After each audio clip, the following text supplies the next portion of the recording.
먼저 오늘 JNC TV 후원의 밤에 함께 해주셔서 대단히 감사합니다. 이렇게 많은 분들을 모시지는 않고 우리 저 VIP 계시는 분들만 제가 모셨습니다. 예, 그리고 사회는 제가 오늘 맡아서 진행하기로 하겠습니다. 송희연 대표님께서는 테네시주 내시빌에서 오늘 도착하셨습니다. 우리 진아 씨가 모시고 왔는데요. 오늘 밤엔 저희 집에서 묵으실 예정입니다. 이동을 최소화하기 위해서 저희 집에서 모임을 갖기로 했습니다. 먼저 자리를 함께 해주신 분들 소개하겠습니다. 먼저 우리 송현 대표님, 제인 씨 대표, 예. 그다음에 오늘 강연을 맡아주실 심원천 박사님, 그리고 오늘 노래를 세 곡 선사해 주실 우리 조광열 선생님, 그리고 이문재 장로님, 우리 정병택 회장님, 우리 권명순 국장님, 돌아감사하겠습니다. 우리 나기봉 박사님, 김의철 선생님, 박은미 선생님, 김순아님, 오보경님, 우리 저 김테레사 형수님, 베로니카서 우리 처음 나오셨습니다. 그리고 우리 대모님 이정원 대모님, 그리고 우리 정영인 형수님, 그리고 저 진아 씨, 그리고 우리 집사람 저기 수고하는 집사람 저기 있습니다.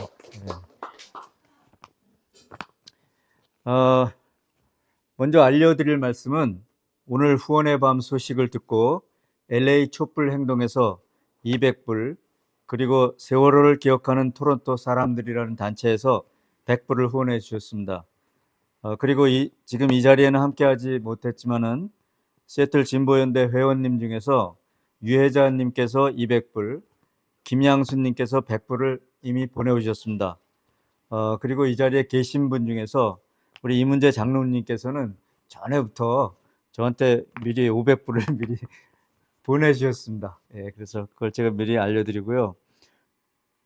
오늘 행사는 여러분께서 잘 아시다시피 시애틀 진보연대가 주최하는 겁니다.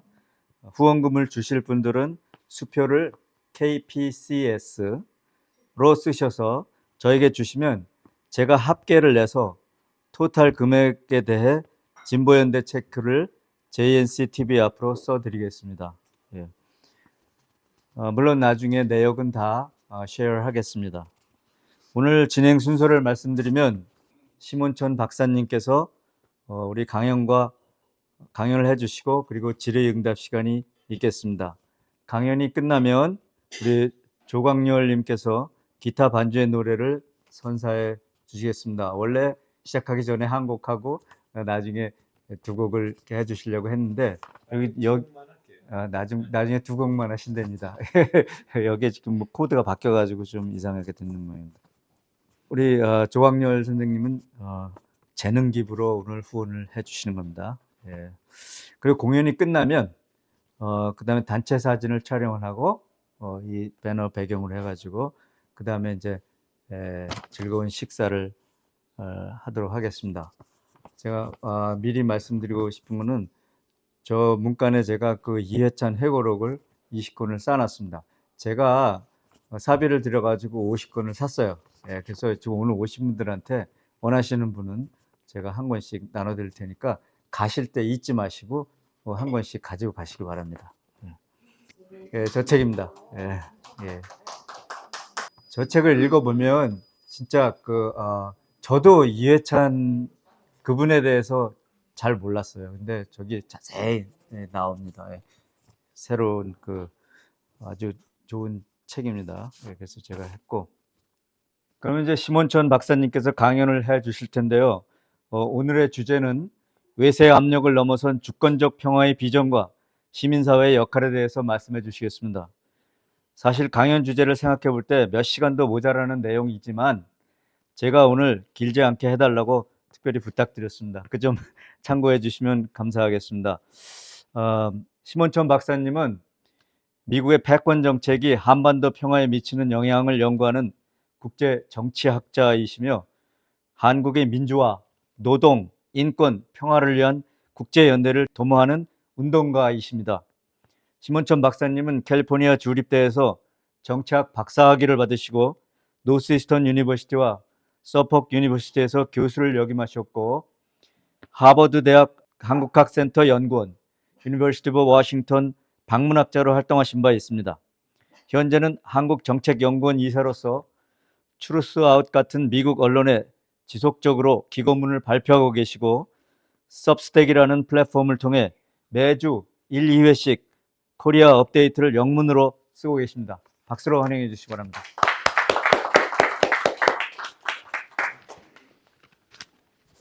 시애틀 진보연대 회원 여러분, 그리고 JNCTV 송현 대표님, 오늘 후원의 밤 초청 강연자로 초대해 주셔서 감사드립니다. 오늘 강연 제목은 한반도 분단에서 주권과 평화의 길로 독일 통일의 교훈입니다. 이 강연 포스트는 여러분 잘 보이실지는 모르겠지만 독일의 그 평화의 게이트와 광화문 광장의 세종대왕 동상을 담고 있습니다. 독일의 평화의 게이트는 독일의 평화와 통일을 상징하며 광화문 광장의 세종대왕 동상은 우리 민족이 공유하는 한국어, 즉 모국어를 상징합니다. 고 프란시스크 교황님께서 말씀하셨듯이 분단되어 있지만 대한민국과 조선민주주의 인민공화국은 모국을 한 한국어를 공유한 어머니에서 난 자손입니다. 따라서 어떤 정치적인 장벽도 한민족 공동체라는 사실을 부정할 수는 없습니다. 이 진실을 다시 한번 상기하며 강연을 시작하고자 합니다. 우리는 지금 전쟁의 상시화와 진영 간 충돌이라는 거대한 지정학적 격변의 시대를 지나고 있습니다. 오늘 제가 여러분과 나누고자 하는 빌리 브란트 전 소독 총리 이야기는 단순히 50년 전 독일의 성공담이 아닙니다. 그것은 강대국의 체스판 위에서 주권 국가가 어떻게 자신의 운명을 스스로 결정했는가에 대한 치열한 투쟁의 기록입니다. 여러분, 독일이라면 어떤 생각이 떠오르십니까? 저는 개인적으로는 문학, 철학, 음악이 먼저 연상됩니다. 독일의 문호 괴테가 생각납니다. 괴테의 작품 중에서 에그몬트라는 역사적인 비극 작품이 있습니다. 이는 스페인의 지배를 받던 네덜란드를 배경으로 자유와 억압의 갈등을 그린 역사 비극입니다. 주인공 에그먼트 백작은 스페인 제국의 압제에 맞선 네덜란드 민중의 자유와 자치를 옹호하는 인물로 묘사됩니다. 그러나 그는 정치적 타협과 저항 사이에서 갈등하다 결국 스페인 총독 알바 공작에 의해 체포되어 처형됩니다. 비록 에그먼트는 죽음을 맞이하지만 그 희생은 단순한 패배가 아니라 이후 민중의 저항과 자유의식을 고양시키는 상징적 승리로 그려집니다. 이 작품은 개인의 자유를 넘어 민족적 자결과 정치적 해방이라는 주제를 강조하며 이후 베토벤의 에그먼트 소곡을 통해 더욱 강한 반권위적인 상징성을 가지게 되었습니다. 괴테의 그 에그먼트가 큰 영향력을 가지게 된 이유는 자유를 단순한 개인의 자유가 아니라 제국의 지배에 앞서 민중이 집단적으로 저항할 권리로 형상화했기 때문입니다. 이후 베토벤은 이를 말씀드렸다시피 에그먼트 소곡을 통해 확장시켰고 이 작품은 유럽 전역에서 민주주의와 반민주주의 투쟁의 상징으로 자리 잡게 되었습니다. 독일 생각하면 철학자 헤겔도 떠오릅니다.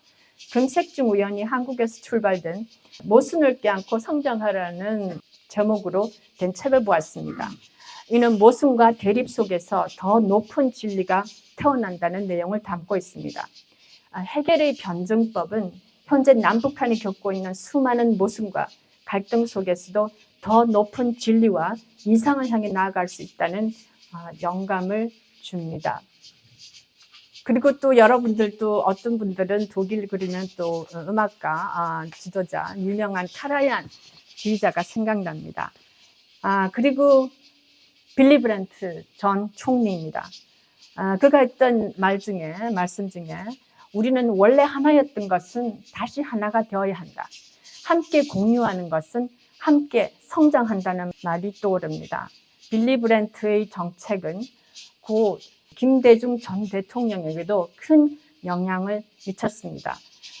그러면은 이제 그 독일의 빌리 브란트가 추진한 그 동방정책, 빌리 브랜트가 추진한 냉전의 그 당시 절정기에 추진한 동방정책이 어떤 정책이었는지 잠시 보겠습니다. 동방정책의 유산입니다. 빌리 브랜트의 동방정책은 당시 전후 유럽 질서 변화와 독일 화해 협력 과정을 넘어서 당시 그 미중러 경쟁 속에서 예를 들어서 한반도에서도 어떤 평화를 해법을 가져올 수 있는가 그런 식으로 볼 수가 있습니다. 그래서 적대적인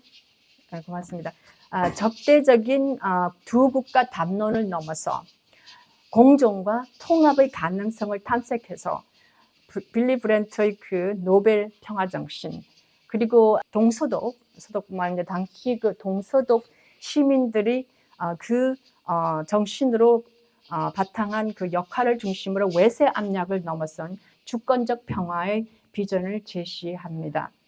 빌리 브랜트가 남긴 주권적 평화의 교훈은 서독은 당시 동독을 적이 아닌 공존의 미래로 인식하고 동맹 속에서도 독자적인 평화 노선을 추진하게 했습니다. 이를 통해 강대국 중심 질서에서 벗어나 역사의 주체로 전환하고자 했습니다. 그래서 동방정책은 화해와 긴장 완화의 중요한 전환점이 되었으며 오늘날 한반도에도 중요한 교훈을 제시합니다. 그리고 빌리 브랜트의 그 동방정책은 강대국 패권에 대한 주권적 거부권으로 기능했습니다. 분단과 적대는 미국의 유럽 군사 전략 속에서 구조화된 당시 현실이었습니다. 따라서 동서독 화해는 위협 그 프레임을 약화시키며 통제 논리를 해체했고 서독은 미국 정책에 대해서 어떤 많은 부분에 대해서 노라고 말할 수 있는 외교적 공간을 확보했습니다. 결국 평화는 감상이 아니라 주권을 능동적으로 행사하는 전략적 실천이었습니다. 더불어 빌리 브랜트의 동방정책은 위기 속에서도 외부 압력 속에서도 유지된 정책 연속성을 보여주었습니다. 예를 들어서 1981년 미국의 보수 레이건 행정부 출범 이후 다시 신냉전 기류가 강화되었습니다. 그럼에도 불구하고 독일은 보수 그리고 진보 정당, 진보 보수 총리 그 누구가 총리가 불구하고 그 동방 정책, 그 통합 정책, 동서독 화해 정책을 미국의 압력에도 불구하고 아주 지속적으로 추진을 했습니다. 우리나라와는 아주 반대되는 그런 모습이었습니다. 그래서 귀결된 것이 결국 어떤 면에서는 미국까지도 당시 레이건 대통령까지도 동서독의 화해 정책이 동방 정책이 영향을 미쳤습니다. 그래서 빌리 브랜트의 동방 정책은 정권을 넘은 아주 지속적인 국가 전략이 되었고 1982년 보수정부 콜 총리가 들어서서도 역시 더 아주 지속적으로 추진을 했습니다. 이 말은 예를 들면은 문재인 대통령 다음 윤석열이 됐었더라도 윤석열도 문재인 대통령의 한반도 평화 프로세스 정책을 아주 지속적으로 추진 이런 것이 아마 예가 될 것 같습니다. 따라서 그 서독의 그 주체적인 행보는 미국의 전략 변화에도 일정 부분은 영향을 주어서 데탕트는 단순한 완화 정책이 아니라 미국에 대한 그 서독의 지렛대, 레버리지로 재해석할 수가 있습니다. 결국 평화는 추종이 아니라 강대국에 대한 추종이 아니라 구조 자체를 변화시키는 능동적인 전략으로 기능했습니다. 그래서 잠시 여기서 요약을 해보면은 서독은 단순히 미소 대결이 장기판이 체스판이라기를 거부했다. 거부권 그 행사가 미국의 패권에 대한 견제 역할을 할 수 있다. 워싱턴이 끊임없이 독일의 영향력을 유지하기 위해서 레이건 대통령도 결국 동서독의 대탕트를 지원했다. 여기서 만일에 우리가 우리 한반도에 이것을 적용한다면은 트럼프 대통령도 우리 남북한의 그런 대탕트를 지지하고 미국도 남북한의 한반도 평화가 결국 미국에 대해서도 해가 되지 않는다라는 것을 우리가 납득시킨다면 만일 레이건이 납득된 것처럼 트럼프도 그런 제가 그 가능성을 말씀드리기 위해서 포함했습니다.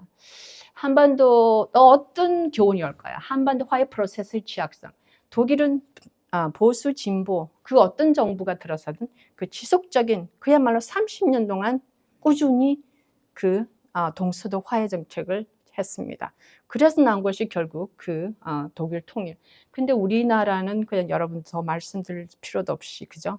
진보 보수 새 정권이 들었으면 늘 항상 다른 정책으로 그렇게 변했습니다. 그래서 여러분 이게 참 이 그래프 하나가 참 보여주죠. 그 어떤 정책도 꾸준하게 추진할 그런 가치가 있는데 우리는 그것을 하지 못했습니다.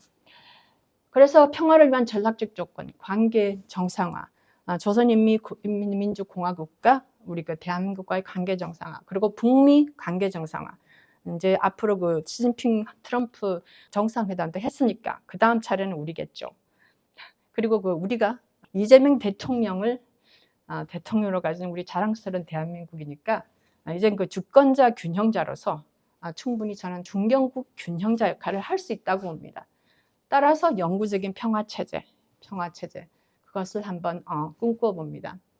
그래서 그 과거의 낡은 패러다임을 없애고 통일관념에서도 흡수통일이라든지 북한이 붕괴되기를 바라는 그런 통일 형식이 아니라 서로 상호 국가적인 국가 정상국가임을 인정하고 통일이 영토적인 합병이 아니라 문화적, 인적, 경제적인 연결성 그리고 미국에 대해서도 이제 우리가 군사적으로 봐도 5대 강국, 주한미군을 제외하더라도 이재명 대통령께서 말씀하신 것처럼 우리는 세계에서 5대 강국입니다. 군사 강국. 이재명 대통령님 그러셨죠. 외국군이 필요 없을 수도 있다. 그렇죠? 우리가 5대 군사 강국인데.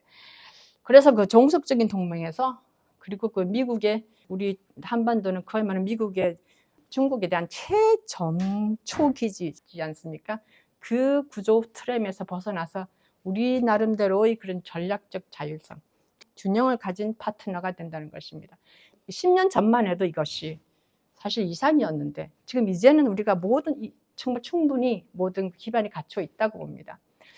그리고 다시 한번 독일로 이렇게 그 독일 사례를 보니까 독일 내부의 대탕트를 하니까 미소도 대탕트가 되고 그 다음에 냉전 89년, 91년, 그 다음에 91년에 소련이 붕괴됐습니다.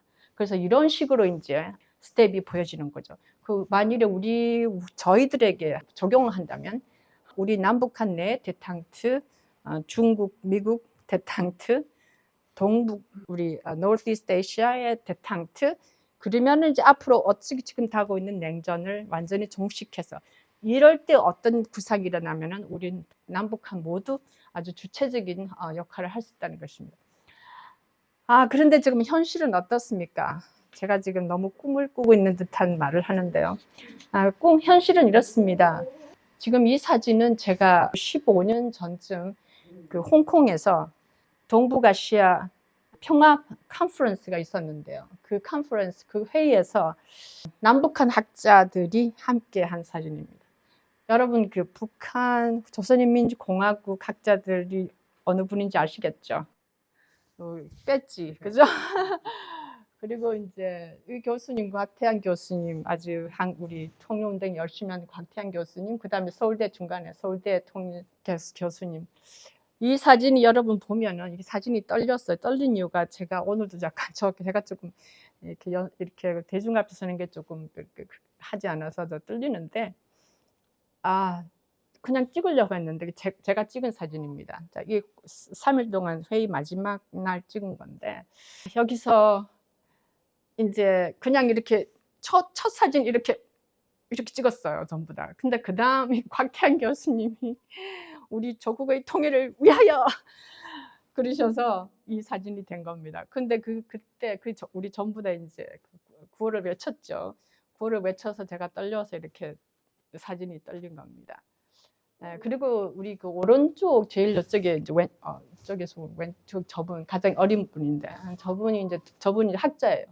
예, 북한 학자인데 굉장히 정말 너무 똑똑하고 가장 거기 오신 분 중에서 영어도 너무 잘하시고 그래서 제가 그러니까 제가 나이가 더 많죠. 그래서 그때 좀 생각하는 게 저런 제가 막내입니다. 그래서 항상 저 남동생이 조금 있었으면 좋겠다 했는데 정말 저런 남동생 그런 이제 생각을 가지겠습니다. 그리고 또 제가 이 사진을 보인 이유는 지금 현재 상황이 완벽한 남북이 단절된 상태이기 때문에 그런 사진을 보여드립니다.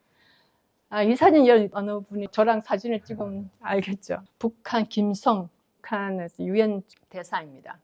2018년 뉴욕 콜롬비아 대학에서 우리 항상 그 문재인 대통령 프로세스 한창 할 때 그때 이제 남북한 그리고 세계 학자들이 모여서 평화운동가들이 모여서 이틀 동안 회의를 했습니다. 그때도 이제 하면서 정말 조국의 통일을 위하여라고 구도 외치고 그런 적이 있습니다. 그래서 이제는 이게 추억이 되어버렸습니다. 추억이 되어버렸습니다. 그래서 현재는 어떨까요? 그래서 제가 그 사진을 보여드리는 이유가 지금 현실 상황이 너무 달라서 보여드렸습니다. 지금 국제 질서는 과거보다 훨씬 더 불안정하고 군사화된 신냉전 구조로 재편되고 있습니다. 외교보다도 무력과 압박이 국제정치의 핵심 수단으로 다시 부상하고 있습니다. 중동의 군사 충돌은 외교보다 무력 우선이라는 흐름을 강화하고 있으며 신냉전은 이제 소련 봉쇄가 아니라 중국 견제를 아시다시피 전개되고 있습니다. 그리고 이제 참 안타까운 것은 물론 이해도 가지만 이번 달에 그 2026년 조선민주인민공화국의 헌법 개정 여러분들 다 아실지 모르겠습니다만은 이제 북한은 우리 대한민국을 한민족 공동체가 아닌 그냥 별개 국가, 예를 들어 북한과 일본, 북한과 중국 뭐 이런 관계로 봅니다. 그죠? 아주 그야말로 이건 역사적인 획기적인 개정입니다. 근데 이제 북한이 왜 그렇게 개정을 했는가 이해는 되죠. 하노이 회담 실패 이후 북한이 강경 노선을 강화했습니다. 북한은 당시 아주 그야말로 트럼프 회담을 성사시키기 위해서 가장 최상의 딜을 제공했는데 존 볼튼 같은 북한의 네오콘들이 이제 방해했죠. 그래서 대화 구조는 다시 약화되고 이제 단절 국면으로 이동했습니다. 한반도 평화공간은 더 축소되고 있습니다. 그리고 김정은 지도자는 남한을 영구적인 적대국이라고 규정한 바 있습니다. 그것이 이제 현실입니다. 안타깝지만 그것이 현실은 또 현실을 받아들여야 하니까 말씀을 드리는 겁니다. 그래서 제가 말씀드린 게 아까도 말씀드렸지만은 한국은 또 하나의 우리 대한민국 내부의 문제입니다. 정권 교체 때마다 이 정책이 다릅니다. 그래서 지난 3년간 그 윤석열의 대북 강경 정책은 그야말로 남북 관계를 더 완전히 붕괴시킨 그런 결과를 맞았습니다. 그래서 또 하나 문제는 뭐냐면은 우리 한미 동맹의 문제입니다. 여기서 우리는 내부적으로는 빛의 혁명, 촛불 혁명, 빛의 혁명으로 해서 민중의 힘으로 민주주의를 지켜내고 정권 교체를 이루었습니다만 그 정권 교체가 그 강대국에 대한 주권 회복은 의미하지는 않습니다. 그래서 아직까지도 워싱턴 중심의 대중 전략 속에서 한국은 여전히 종속적 행위자로 기능을 하고 있습니다. 이제 필요한 것은 주권국가로서의 재설계를 한다는 것입니다. 그래서 여러분 그렇다면은 제가 아까 말씀드린 것처럼 빌리 브랜트의 동방정책, 화해정책 그게서 교훈을 받은 주권적 평화의 원칙은 무엇일까라고 한번 생각을 해봅니다. 첫째는 인정, recognition, 북한을 있는 그대로 인정하는 것이 변화의 출발점입니다. 두 번째는 전략적 대화, 대화가 단지 어떤 선의가 아니라 대화 자체가 강력한 전략적 수단으로도 될 수 있습니다. 그리고 도덕적 상상력, 아직 존재하지 않는 평화를 상상할 수 있는 용기입니다. 따라서 평화는 갈등의 부재가 아니라 공유 공간의 확장, 우리의 평화는 외부가 아닌 주권적 의지로 구축되어야 합니다. 그래서 영구적 분단 관리 체제에서 우리 남북한이 공존할 수 있는, 그리고 빌리 브랜트 총리가 말씀하셨듯이 서로 공유하는 것은 함께 성장할 수 있다. 우리가 함께, 우리는 모국어부터 시작해서 아직 공유하는 것이 너무나 많습니다. 남북한. 그렇죠. 너무나 역사, 문화, 너무나 많은 것이 있는데, 사실 프란시스코 교황이 말씀하셨죠. 공유하는 것, 분단이 이제 거의 80 넘어가지만 분단된 것보다 남북한이 공유한 것은 5,000년 역사까지 하면 더 많다. 더 깊이 가보라라는 것입니다. 그러면은 구체적으로 주권적 평화의 비전은 어떤 것일까요? 더 이상 그 미국, 중국 전략의 핵심 축이 되어서는 안 된다. 그리고 반중국 중심의 인도 태평양 전략을 전환시켜야 합니다. 그리고 북미 국교 정상화, 그리고 종전선언 및 평화협정 추진 필요. 그리고 1년에 여러분 아시죠? 300여일 평균 한미 군사, 그리고 한미일 대규모 전쟁 게임 연합훈련을 하고 있습니다. 그것을 축소를 해야 됩니다. 중단을 해야 됩니다. 이재명 대통령께서 중단할 필요가 있다고 말씀하셨습니다. 그래서 했는데 그 위성락 안보실장 같은 분들이 아마 거기에 대해서 반대를 하는 것 같습니다.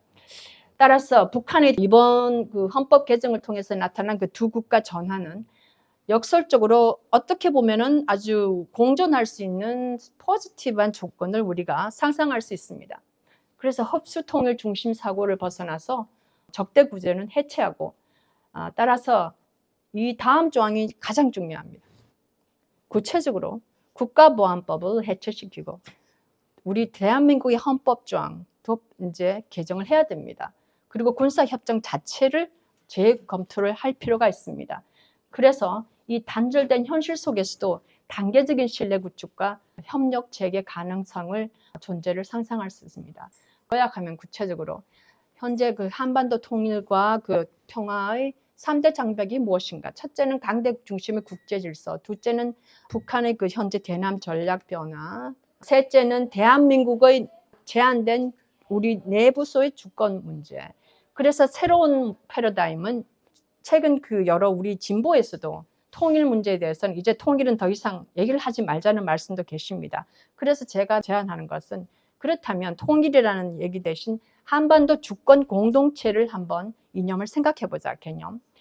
군사, 경제, 문화, 교육을 비롯한 통합 주권 공동체, 그리고 만일 남북한 8천만 공동체 협력을 통한 평화, 안보, 경제 생존 전략을 구상하는 것. 그리고 그 구상이 여태까지는 위로부터 모든 거의 위로부터 평화, 통일 문제도 구상이 되었는데, 이제 시민 단체들이 아래로부터 통일을 생각할 수가 있습니다. 그런데 여러분, 제가 이런 말씀을 드리니까 그거 다 좋은데 이게 아직까지도 우리는 꿈처럼 들린다라는 생각, 우리한테 그런 능력이 있을까? 저는 있다고 봅니다. 있는 게 왜냐하면은 세 가지 문제, 세 가지 잠재력. 첫째, 빛의 혁명. 우리 여러분 지난 1년 동안 참 우리 기억나시죠? 저는 아직까지도 정말 요즘 이재명 대통령이란 사실이 꿈감인가 그러고 한 번씩 찍어 이렇게 그 빛의 혁명, 그 개업 났을 때 제가 오늘 저 JNCTV 후원 이렇게 초청받고 참 영광인 게, 이제 송현 대표님과는 우리 자주 연락하는지만 송현 대표님은 그러시더라고요. 그때 그 JNCTV 정말 열심히 했죠 하면서 그 개엄 그 12월 3일 개엄되고부터 잠을 못 자신 못 주신 거예요. 랩탑 켜놓고 항상 윤석열이 무슨 뭘 다시 할까 봐서 랩탑 켜놓고 JNCTV 그때 하셨다고 그래, 몇 달 동안. 그렇지만 해냈습니다. 우리 해냈죠, 그죠? 근데 아직까지도 그게 제 꿈인 것 같아요. 해냈습니다. 그래서 우리가 그 잠재력이 지금 있습니다. 그리고 북한을 한번 보십시오. 지금 북한이 지금 최근 3년 경제 성장률이 남한보다 더 우월합니다. 3% 경제 성장. 그 남북한 이데올로기를 떠나서 인민이 정말 많이 극복하고 생존한 그 자주 경험을 지금 하고 있다고 봅니다. 그리고 또 더 중요한 거, 이게 저희들 문제. 미주 한인들의 역할. 왜냐하면은 남북한이 국가적으로 지금 거의 단절된 상태에서 가장 마지막 역할을 할 수 있는 사람은, 가장 중요한 역할을 할 수 있는 다른 분이 아니라, 저도 여기에 대해서는 정말 최근에 아주 생각한 겁니다. 미국의 재미교포, 한인. 그래서 한반도 통일은 선택이 아니라 생존 전략. 생존 전략. 그래서 역사적 단결, 여러분들 이렇게 쭉 구체적으로 이제 제가 말씀드린 것처럼 있고, 제일 마지막 아래 8천만 남북한 국민과 200만 미주 한인이 단결하여 강력한 한반도 주권 공동체로 도약하는 길, 그것을 저는 오늘 한번 이 자리에서 여러분과 함께 고민하고 한번 꿈꾸어 보고 싶습니다. 그리고 이제 이런 말씀을 드리면은 제가 이런 아이디어도 생각하게 된 게 지난 3월 달에 이제 보스턴에서 비처 혁명과 한반도 통일운동 르네상스라는 제목으로 거기서 걸음 정말 열심히 하시더라고요. 열심히 하시더라고요. 그래서 우리가 여기서 미국에 있는 지금 한국 내에서 참 힘드니까 여기서 우리가 열심히 해서 또 동력을 불어넣어 줄 수가 있다고 봅니다. 그래서 결론, 축당 여러분 기억나시죠, 우리 그죠? 아마 한기호 대표님 머리신지 모르겠나? 축당에서 이재명 대통령 아직도 정말 가슴이 두근거리게 하는. 근데 우리가 참 선견지명이 있었던 게 이재명 대통령 몇 년 전에 우리가 시애틀 진보연대를 그죠? 사실 정말 그 JNC TV도 참 공통점인 게 송년 대표님이 이렇게 부드럽고 보이지만 저분이 아주 선견지명인이시고 집요하세요. 한번 어떤 그죠 선견지 같은 가지고 오시면은 끝까지 추진하시는 그런 분입니다. 그래서 오늘까지 온 것 같고, 이건 여러분과 함께 추억 한번, 또 여러분들이 또 이전에 또 저한테 초청을 해서 강연을 했었고, 또 포스트 시애틀 진보연대는 정의, 공정, 평화를 위해서는 사람들의 모험입니다. 그래서 오늘 제가 강연 다시 한번 정말 강연 초청해 준 건 너무 감사드리고, JNC TV는 정말 미국에서 제가 생각하기는 미국에서 그 유일한 진보 한국의 진보 문제 그리고 진보 단체를 들의 연대를 도모할 수 있는 유일한 미디어라고 생각합니다. 그래서 그렇기 때문에 이렇게 정말 오늘 후원할 수 있는 그런 뜻깊은 자리가 된 것입니다. 네, 감사합니다.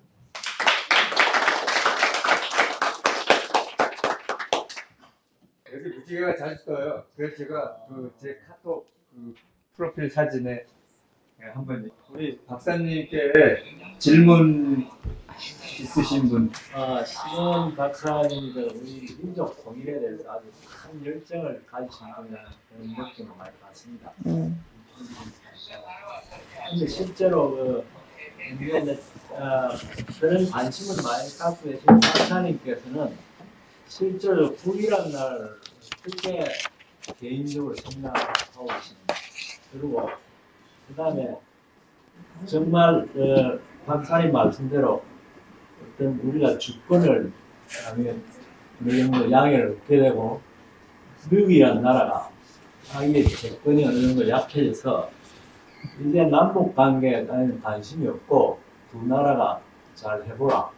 여기 만약 판을 깔아준다 하면 남한이 북한하고 제대로 원래 통일을 바라는 사람들이 생각하는 그런 관계로 만들 수 있는 그런 여건이 지금 국민들 전반적인 그 어떤 인식이 그래 돼 있다고 생각하십니까? 아니면 이 두 나라 다 훨씬 아직까지도 여러 가지 좀 뭔가 개선돼야 될 일이 좀 많다고 생각하시는지 그걸 좀 박사님 의견을 좀 듣고 싶습니다.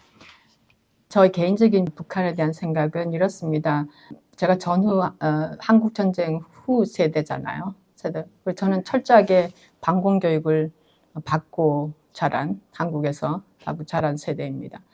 그런 세대로서 이제 북한에 대해서는 정말 그야말로 한국 내에서는 교육이 아주 부족했었고 거의 이제 사실 솔직히 미국에 와서 저는 북한에 대한 그런 그죠 브루스 커밍스 교수라든지 그런 책을 읽고 북한에 대한 한국 정제뿐만 아니라 북한에 대한 인식도 바뀌게 되었습니다.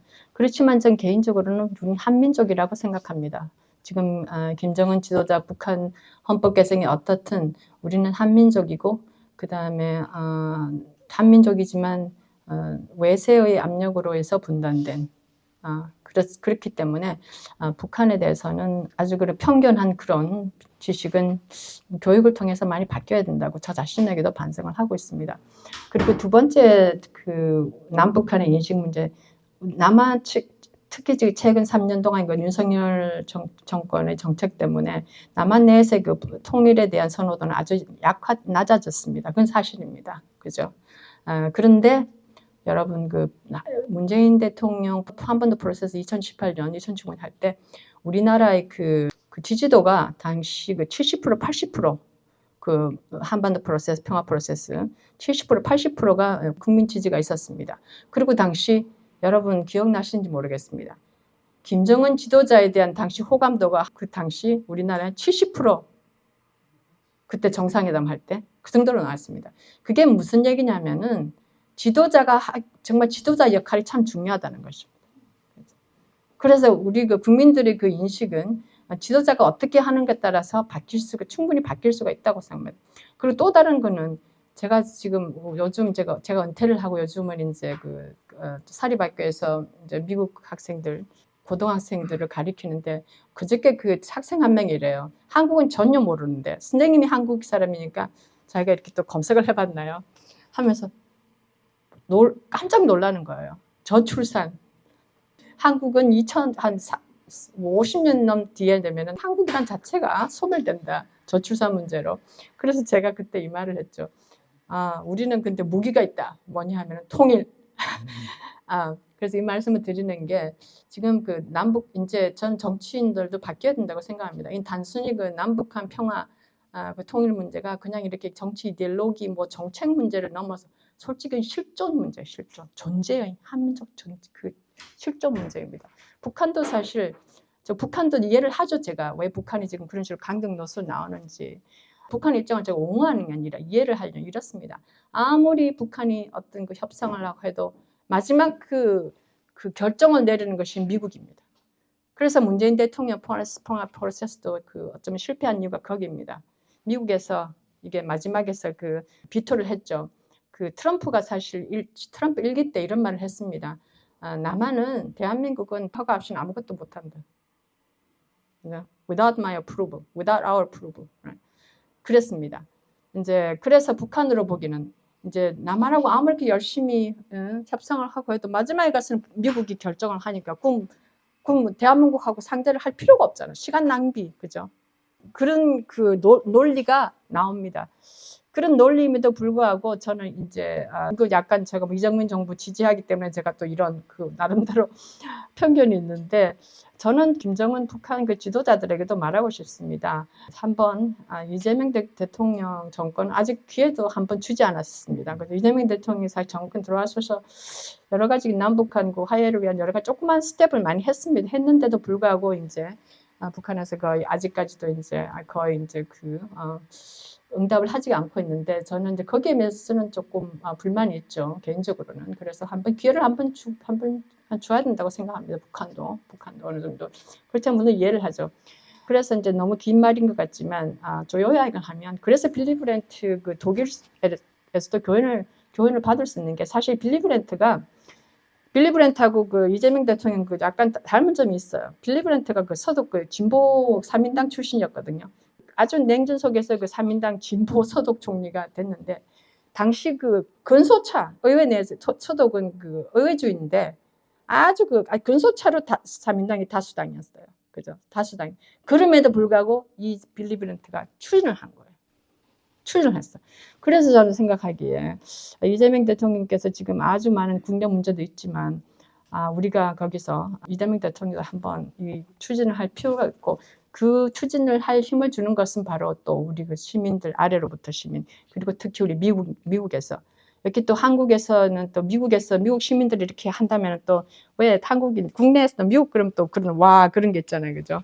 그래서 지금 그 역할이 참 중요하다고 생각해요. 그리고 뿐만 아니라 지난 무민 크로스 DMD라든지 그다음에 우리 지금 미국 한인 교포들 제2, 제3 세대들 특히 저는 참 희망을 가지는 게 보통 저는 학교에서 예를 들어 이렇게 회의를 간다면 전부 솔직히 말해서 제가 나이 차를 하는 게 아니라 보통 이렇게 젊은 사람들 보기 힘들거든요. 근데 요즘 미국 내에서 제2, 제3 세대들 한반도 평화운동 하는 분들은 젊은 분들이에요. 청년들. 저는 거기서 너무 참 이게 정말 희망이 있다고 봐요. 미국에서. 그래서 제가 생각하기는 그렇다면 남북한 현재 국가적으로는 북한이 남한은 영원한 적대국이다 그러고 이렇게 고착되어 있지만 북한의 그 헌법 개정 이번에 보면은 이런 말을 해요. 해외의 한민족에 대해서는 민족 개념을 그대로 적용을 한다는 거예요. 무슨 말씀인지 알겠죠? 그러니까 그게 무슨 말입니까? 북한이 은근히 해외 동포들의 잠재적인 능력을 기대하고 있다는 겁니다. 그죠? 그래서 제가 저희들은 여기서 우리의 역할이 더 중요하지 않을까 그렇게 생각합니다. 우리 황 대표님의 그 초청을 초대를 받고 무슨 노래를 해야 되나 고민도 많이 했어요. 제가 뭐 가수도 아니지만 그래서 제가 제일 좋아하는 노래 두 곡을 선정을 했어요. 조용필의 들꽃.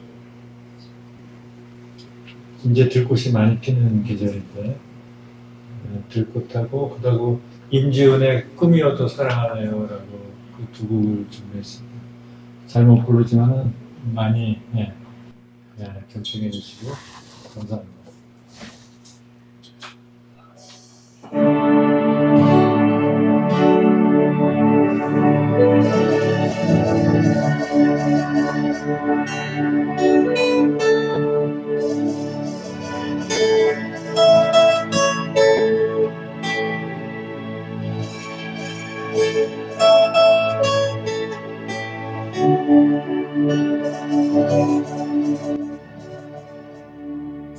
난 그대만을 위해서 피어난 저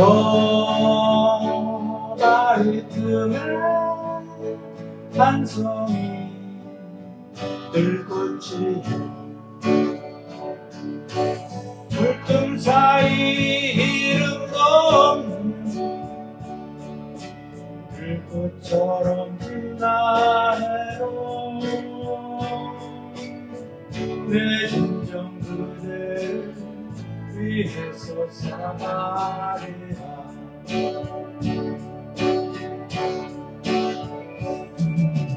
언제나 잔잔한 호수처럼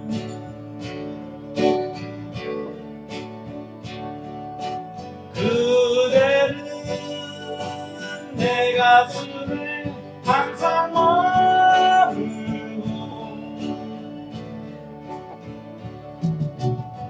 수많은 꽃들 들꽃이 되어 행복하게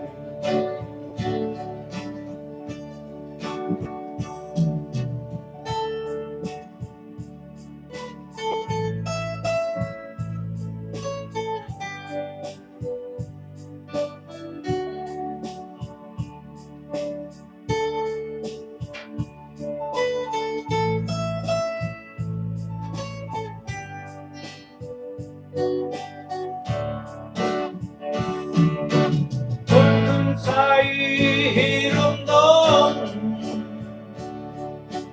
들꽃처럼 빛나네요.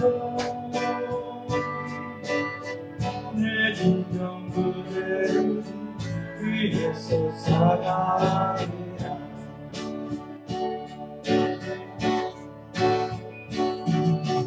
오색의 영롱한 무지개로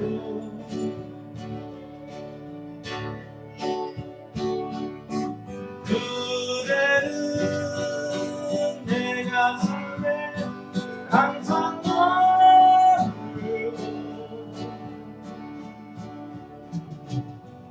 수많은 꽃들 들꽃이 되어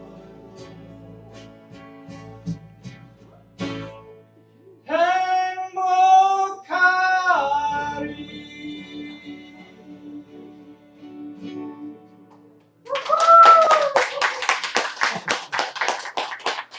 감사합니다. 분위기가 너무 좋은데요. 저도 사실 큰 형님이 북한에 남아있는 이산가족이에요. 통일을 바라고 있는데 아버지가 큰 형님이 한 2살 때 북한에 피난 내려오셔갖고 헤어진, 그래서 보고 싶은 형님이 있습니다. 꿈이어도 사랑할래 들려드리겠습니다.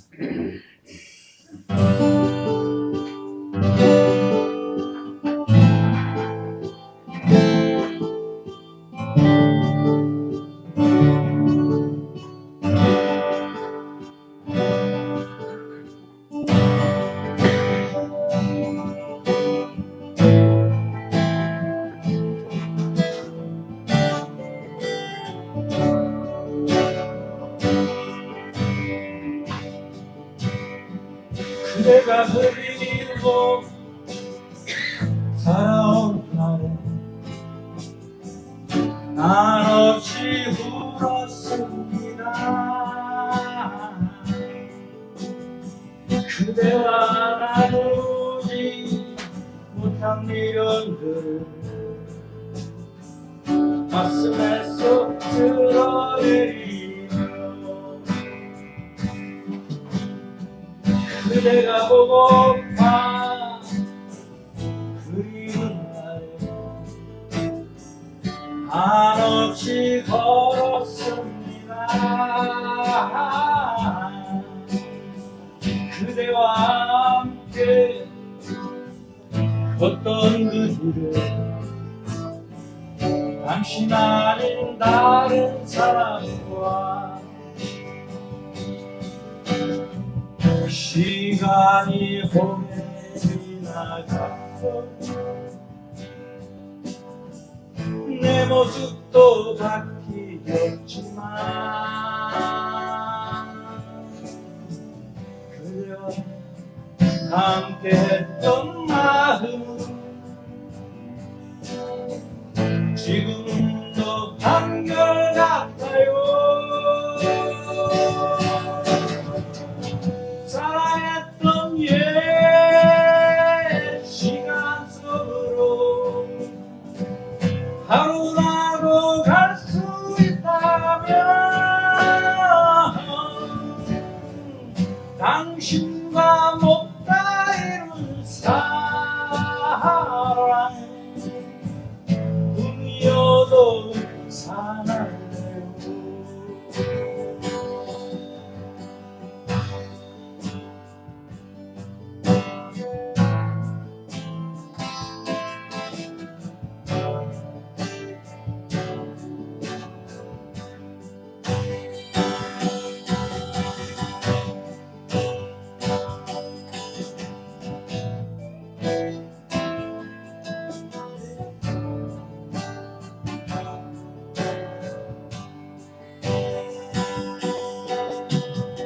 그대가 보고파 그리운 날에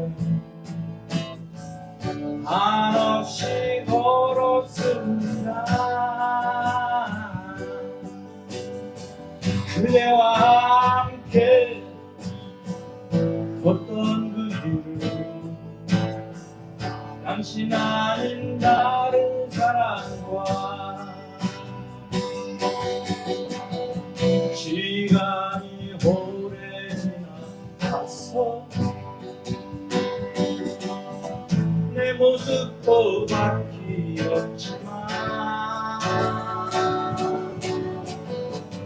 그대와 함께했던 마음은 지금도 한결같아요. 사랑했던 옛 시간 속으로 하루라도 갈 수 있다면 당신과 못다 이룬 사랑 꿈이어도 사랑할래요. 당신과 못다 이룬 사랑 꿈이